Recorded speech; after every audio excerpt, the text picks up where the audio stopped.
মাদারীপুর শহরের DC bridge সংলগ্ন ২ নম্বর শখনী এলাকায় অভিযান চালিয়ে ভেজাল পণ্যের একটি বিশাল গুদামের সন্ধান পেয়েছে প্রশাসন। এ সময় বিপুল পরিমাণে নকল তেল, চিনি, চাল, ডাল জব্দ করা হয়েছে।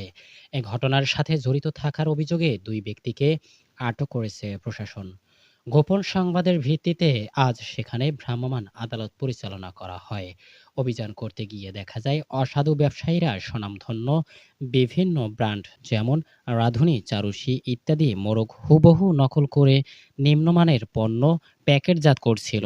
এছাড়া পণ্যগুলোর প্যাকেটে বাধ্যতামূলক কোনো ল্যাব টেস্টিং বা যথাযথ মান নিয়ন্ত্রক তথ্যের যাচাই বাছাই ছিল না।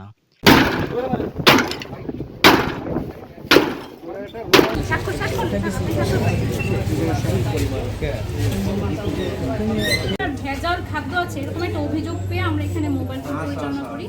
আর মোবাইল কোর্ট পরিচালনা করে এখানে আমরা ভোজ্য তেল, চাল, ডাল যেগুলো আপনার অনেকটা নকল আর কি, আপনার যেমন ধরেন যে রাঁধুনি বা হচ্ছে চাষি, এই সকল ব্র্যান্ডকে নকল করে তারা একটা নকল মোড়ক সেখানে লাগিয়েছে এবং ওই মোড়কে আপনার যেভাবে লেবেলিং করা দরকার, যেভাবে মোড়কীকরণ করা দরকার সেভাবে করা হয়নি।